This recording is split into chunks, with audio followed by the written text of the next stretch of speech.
29 bob. Yaqub safarini davomlashtirib, sharq tarafdagilarning zeminiga keldi. U dalodagi bir quduqning yonida 3 to'p qo'yning yotganligini ko'rdi. Podsholar qo'ylarni shu quduqdan sug'uratdi. Quduqning og'zida bir yo'g'on tosh yepiqlib turardi. Qo'ylarning hammasi yetib kelganda, podsholar birlikda quduqning og'zidagi toshni do'miltib yetib, qo'ylarini sug'urib elib, ondan yana shu tosh bilan quduqning og'zini yepib qo'yatdi. Yaqub bu podsholardan: "Birodarlar, sizlar qayerlik?" deb so'radi. "Biz Haralliq" deb javob qaytarishdi ular. "Sizlar Nahorning o'g'li Labanni tonamsizlar?" dedi u. "Tonuymiz" deb javob berdi ular. Yaqub yana: "U qandaqroq?" deb so'radi. Ular: "O, nihoyat yaxshi. Ana qarang, uning qizi Rohila qo'ylarini haydab kelyotidi" dedi. Yaqub ularga: "Kun texi tik tursa, qo'y podisini yig'adigan vaqt bo'lmasa, nemishqa qo'ylarni tezroq sug'urib, o'tlarga opirib boqmaysizlar?" dedi. Ular: "Biz qo'ylarning hammasini yig'ib, podsholar bilan birlikda quduqning og'zidagi toshni do'miltatmaguncha qo'ylarni sug'ura olmaymiz" deb javob berishdi. Yaqubning podshohlari bilan poringi teg'i tugamayla, Rohila podlarini haydab yetib keldi. Yaqub Rohila bilan tog'isi Labanning qo'y podsini ko'ribla, quduqning og'zidagi toshni do'miltib yetib, uning qo'ylarini sug'urib berdi. Ondan u Rohilani so'yib, hayajon bilan yig'lab ketdi va Rohilaga: "Men sizning dodingizning jiyani, ya'ni Ribaqaning o'g'li bo'laman" dedi. Rohila yugurgan peti qaytib berib, otasiga aytdi. Laban jiyani Yaqubning kelganligini anglash bilanla uning oldiga yugurib chiqib, quchoqlab so'yib ko'rishib, uyga boshlab kirdi. Yaqub uningga yuz bergan butun ishni aytib berdi. "Sen haqiqatan mening jon jigar tuqqanim" dedi Laban. Shundoq qilib, Yaqub u yerda bir oy turdi.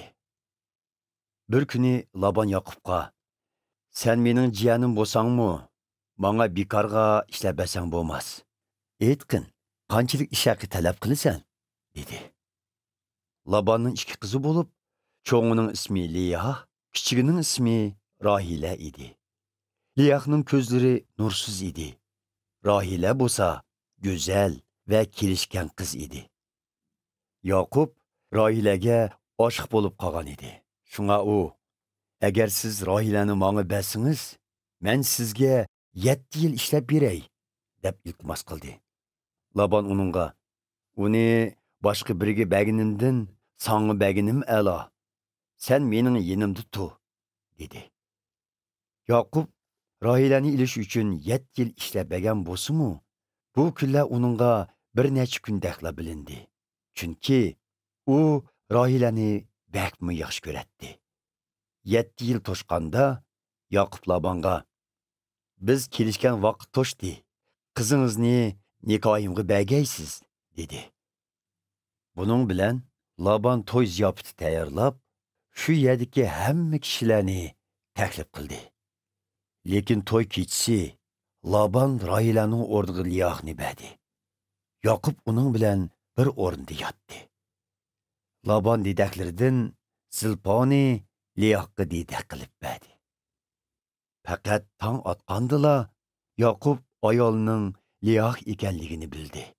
U Labanga: "Bu nima qilganingiz? Men Rohilani deb sizga 7 yil ishladim. Meni nimishga oldidingiz?" dedi. Laban uningga: "Bu yerning odati bo'yicha cho'ng qiz yotliq qilinmaguncha kichik qiz yotliq qilinmaydi.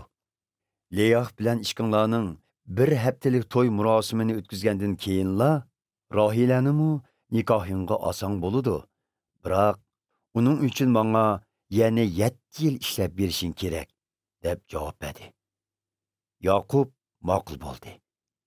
Liyah bilan bir haftalik to'y murosimini o'tkazgandan keyin Laban Rohilanimi uningga xotinlikqa berdi.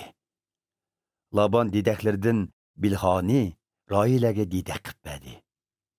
Yaqub Rohila bilanmi bir o'rinda yotdi. U Rohilani Liyahdan yaxshi ko'ratdi. Shundoq qilib, u Labanға yana 7 yil ishlab berdi. Parvardigor Liyahning Yaqub tarafidan yaxshi ko'rilmaganligini ko'rib, uningga farzand ato qildi. Rohila bo'lsa tug'mas edi. Liyah homildor bo'lib bir o'g'il tug'di. U Parvardigor mening dardimni ko'ribdi. Endi eri meni yaxshi ko'rdigan bo'ladi, dedi.